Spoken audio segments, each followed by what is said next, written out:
सैयद जवाद साहब, जवाब दीजिए। जी पूजा, बहुत बहुत धन्यवाद सभी को मेरा जय हिंद जय संविधान।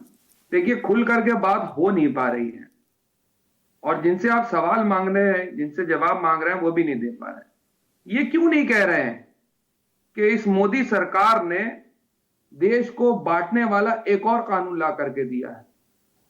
पहले तो धर्मों में बांटा, जातियों में तो पहले से बटे हुए थे, और जातियों के अंदर किस तरीके से द्वेष की भावना पैदा हो जाए, ये सरकार कानून लेकर के आती है। बड़ी बात करी जा रही थी कि हम जो है 80 और 20 करेंगे।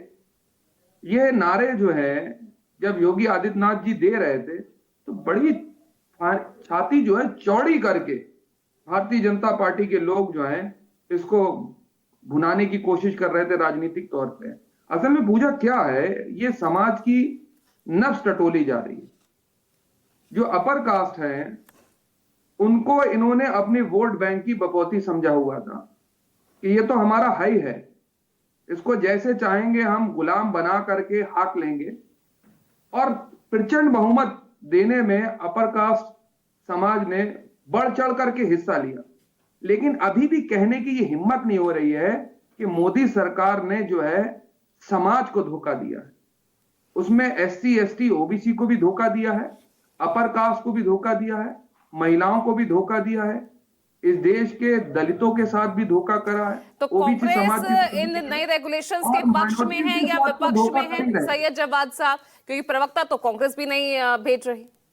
लगातार मैं देखती हूँ आप होते हैं या दूसरे प्रवक्ता होते हैं जो कांग्रेस की जो है कमान संभालते नजर आते हैं। देखिए, समाज को जोड़ने वाली नीतियां सरकार को बनानी चाहिए थी, लेकिन समाज जुड़ता नहीं, और भारतीय जनता पार्टी के नेताओं की तरफ से ऐसे ऐसे बयान आते हैं, ऐसे ऐसे लोग कड़वी बात करते हैं। जब आप देश को धर्मों के अंदर चश्मे से बांट रहे हैं, जातियों के चश्मे से बांट रहे हैं, तो संघ प्रमुख कह तो रहे हैं भाई ये कानून जो है जातियों के झगड़ों का कारण नहीं बनना चाहिए, अगर कुछ गलत है तो सुधार होना चाहिए। सबसे बड़ा पूजा सबसे बड़ा घोर जातिवादी अगर कोई है तो आरएसएस के लोग हैं।